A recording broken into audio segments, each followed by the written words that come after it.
We gave you the RG3 timeline of events over the past couple weeks. Here's the latest. Team sources tell our Diana Rossini that Kirk Cousins has been named the Week 1 starting quarterback this morning. Redskins coaches are ready to move on from Griffin, but ownership is pushing back. That, according to our Adam Schefter.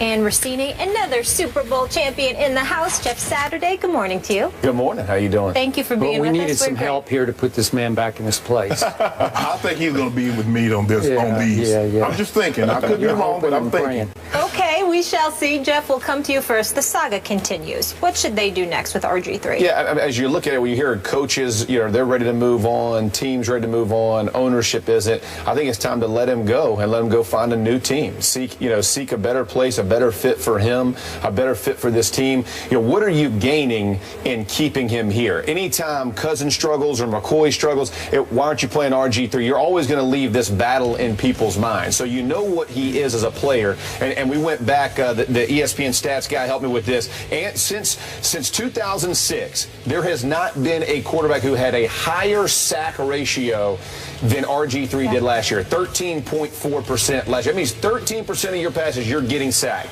Now, we can put some on the offensive line, but you also have to put the other on RG3. And when are you delivering the ball? I mean, compare that to Peyton Manning, who's about a 3% or 2 point something percent, right? Just getting rid of the ball. He has zero mobility. So as you're looking at what this team wants to do, with Jay Gruden, with the West Coast, with this mentality of getting the ball out. If the system doesn't fit him, then move on and go somewhere else and allow him to go move on. Now, do I think there are going to be a lot of teams to trade for him? No. But if you release him, there are plenty of takers out there on the market for what RG3 can provide. He's thrown 40 touchdowns, 23 picks in his career. So he can make plays if he needs to. It's just this system, this coach, for whatever reason, this relationship is not working. And I said it a few weeks ago on NFL Live.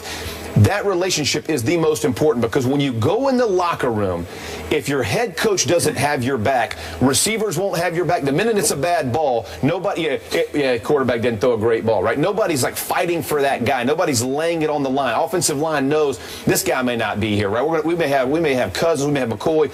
So the turnstile quarterback thing does not work. You have to have a guy that you say, hey, listen, we're behind him. This is what we're going to do with it. He doesn't have to be your leader, but your coach, he has to be your starter and a pronounced starter. And with this thing wishy-washy, I think it's time to move on. You can go. I agree with you. The one thing that Jeff, from being in locker rooms for a long period of time, the players know. Yep. They don't believe in RG3 anymore. And once you lose the players' trust, forget the coaches. If the coaches don't trust you, you want the coaches to trust you. But you need the players to trust you more. They don't believe in RG3. They keep hearing him saying all this, but they don't see the performance matching up with what he's saying. And the one thing we know about mobile quarterbacks, they run themselves into a lot of sacks.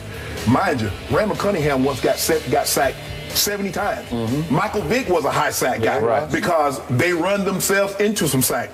If you look at the play RG3 got hurt on, it was a 3-step drop. He had 3 guys open, and he didn't throw to any of them. He takes off running, he bobbles the ball, he lands on the ball, the guy lands on top of him. The one thing on the West Coast, 1, 2, 3, ball's got to come out. You got to go.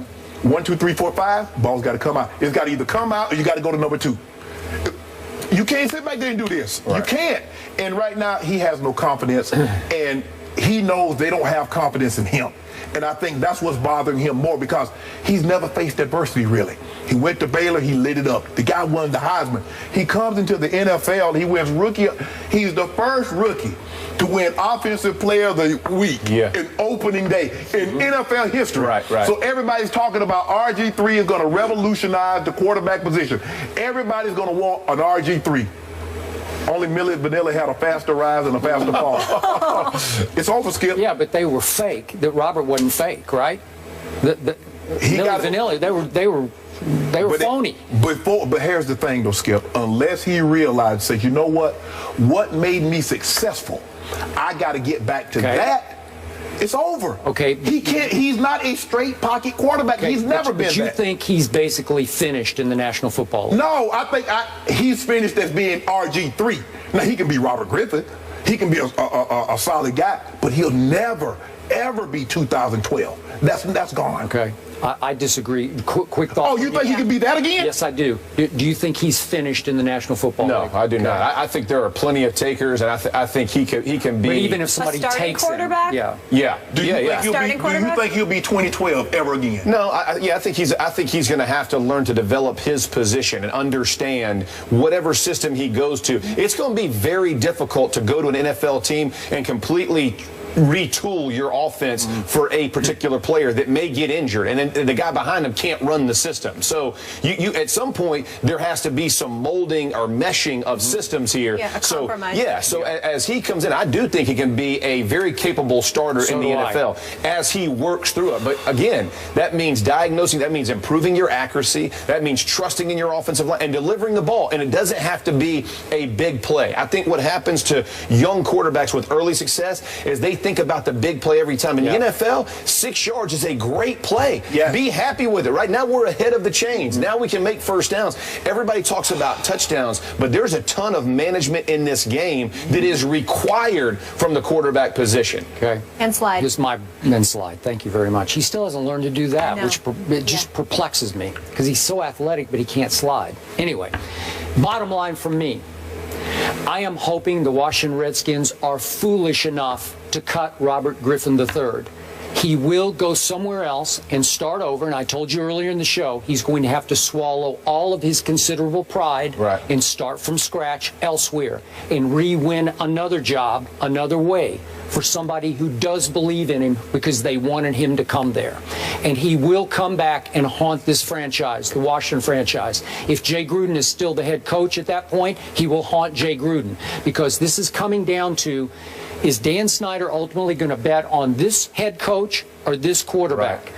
It's because Jay Gruden does not want RG3. That was clear last year. Absolutely. He doesn't want him there. That's right. And to me, it's an outrage because again, I love John, so this isn't a John thing. John's this guy, Jay's that guy. I'm talking about Jay Gruden. What has he proven? Has he proven nearly as much as a head coach as Robert proved in 2012 as an NFL starting quarterback? He hasn't proven a thing. But he's taken an inferior quarterback as far as talent, and Andy Dalton, they go to 3 straight playoffs. As the coordinator, yes, right? But Skip, RG3 can't even run his offense.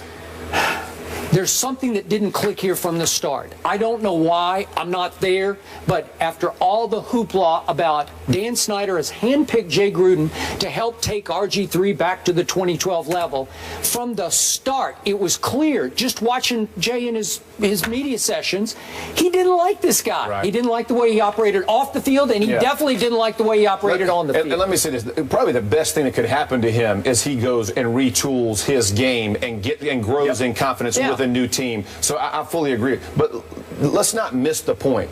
99% of NFL players need a system that fits them. Okay? Very few. Hall of Famers are guys who could play in a number of systems, right? Zone system, power system, split out, stay in. But there aren't many of those guys. I wasn't one of those guys. I needed to run. I needed to be athletic. I didn't want to play in a phone booth, right? Nick Mangle, he wants to play in a phone booth. He wants to block back. Okay? So guys are system guys. It's okay to be a system guy. There's only a handful of guys who bust the system up. So for him, go learn the system. Go train yourself to be the quarterback that you know you can be. You are an intelligent guy. You are athletic, and you have an arm. You got 3 things, and there aren't many good quarterbacks in the NFL. I mean, I get you have to have 32 that start. That's why they keep recycling. That's exactly right. Everybody keeps going and finding homes somehow. So he will find a home, but go work on your game and understand the system is what ultimately will allow you to be your best player. And you got to find that system. You got to find the fit. You got to work on it, train it, drill it, work, train, drill. Just keep going through the process, and you will become the guy you want to be. Freelancing, whatever you think you could do athletically, you and I both know that goes away when you play NFL, because the difference between NFL and college is defense knows how to play it, and guys like T. Suggs will dress you down. You get outside, they ain't stopping, and they can pay the fine. Okay, they got the cash to throw that in there too. You said he has to swallow his pride. The first thing that has to go is the RGIII. The RG3 needs to go. He worried so much about the brand. RG3. That was his brand. They forget about football. The brand will only succeed if the football player is great. That is a great point. But for our game in general, he had earned the right to have a brand at that point. No, he had one year in college. No. I'm talking about after. Listen, No, you do not. Division. It's One okay. year. with me. You do not. Listen, No, you in this did not. day and age, you can start having a brand after you win Rookie of the Year and win the division. And therein lies the problem. That's right. No, Andrew here's the problem. Andrew Luck ain't got no brand. Okay, Yeah. but he didn't want a brand. Tom Brady didn't have a brand after year one. Peyton Manning barely had a brand after year one. Come on, those guys brand developed. was not the issue to me. The issue was after he wrecked his knee in the second half of the Seattle playoff game. He and his father went to the Redskins, I was told by a high-ranking Washington source, and said, we want to be Peyton Manning. And as soon as I heard that, I said, you're not. You're just not Peyton Manning, and you'll never sniff Peyton Manning. And I heard from a source the very same thing. Thank you. Okay, so Robert has, as we all know, world-class speed. I'm talking about world-class. Okay, I think he can get that back. But he's got to get his confidence back first. But my point is, under Shanahan, they mixed in just enough of the run stuff. A little bit of read option, a little bit of rollout, a little bit of quarterback draw. Just enough to keep the defense like this all day. You know, like, I don't know what he's going to do. Because when he takes off, as he did when he was a rookie, and I think he can get it back, 15 yards are gone like that. But what he couldn't learn to do was the rule, it's rigged in your favor. All you have to do is when they get there, you just go down. But the problem with that is as you progress with the football, the ability to do that shrinks. As you get closer in the red zone and keep moving it down, the defense gets tighter. It's why red zone throws are so important, right? They have to be on the dime. They got to be thrown on time. They got to, because when you start running down there, again, safeties are tight, corners are, everybody can catch you now. It's not world class or not. There's 11 of them who are, okay, so that's different. I definitely saw the arm at Baylor, but that rookie year, he was special now. 20 touchdowns for 5 interceptions. Skip, you know, 4 years ago, I was 43. Okay. I'm 47 now. I was still playing but I know what you did when you were 43. I know you were legit. You were in the Hall of Fame at 43, and you belong. Skip, Skip, think about this. Tom Brady blew out his knee in the pocket. What if Tom Brady goes to Bill Belichick and says, you know what, I got my knee hurt in the pocket. I don't want to be a pocket passer anymore. I want to do semi-rolls. Rg3 got hurt running. It was a freak accident because he was sliding, and in the process of sliding, he accidentally leg whipped Haloti Ngata. He did, but you got to get down way before that. Okay, but I'm saying it was a freak accident, Skip, and he wanted to completely revamp everything that he had accomplished. Can't do it. Okay, but my point is, you got to swallow all your pride and get back to somebody who says, how? hey, Skip, he had yet to do it. Okay, but I'm hanging in with this kid because he did it at the NFL. If we're talking about college football, I'd be with you guys. I do agree with that, but I don't think it's going to come in that form of 2000. I think it's learning a system and learning when to deliver the ball, when is my hot read there, when do I got, and it's not tuck it and run anymore. It's I'm going to deliver the ball when I'm going to keep this offense in phase. I'm going to learn to develop my game. I'm going to learn to develop. And he is a bright kid. He is an athletic kid, and he can throw the ball. And he's a good kid. And he's a good, absolutely. Off the field, it's all, it's all positive. He can learn to do it. The problem is when you dangle the carrot of we're going to do this, we're going to do that, and it's not your offense. If it's not your offense, coaches don't know it as well. Players can I work it? Can I not work? The reason Chip Kelly's offense because he knows his system. Whatever player goes in there, he knows the system. That's right, to fit his system. He is the star of his system. But he knows the system. He knows where the weaknesses in the system are. He knows what blitzes will match up against what he does well. If you don't know the system and you're trying to just put a player in, the pieces don't match. You have to develop this kid. And I'm telling you, I think the best thing, if he goes somewhere else, get involved in the system, I agree. He has the ability to be a good starting quarterback in the NFL. Will he be Pro Bowl? Will he be all those things? I have no idea. But he has the ability to be a starter in the NFL. Got to win another locker room. Got to. That's true, too. You got to win another locker room. That is true. Because he lost this one. You win it on the football field. Absolutely. All right. You know what else I hope for? You guys alluded to earlier him having so many voices in his ear. I hope he gets the right voices. Maybe some right mentors that can direct him as well moving forward. Jeff, you're staying pumped for this one? All right. All right, good. Tommy B is back in front of the judge. Do we believe in him? We'll discuss that coming up.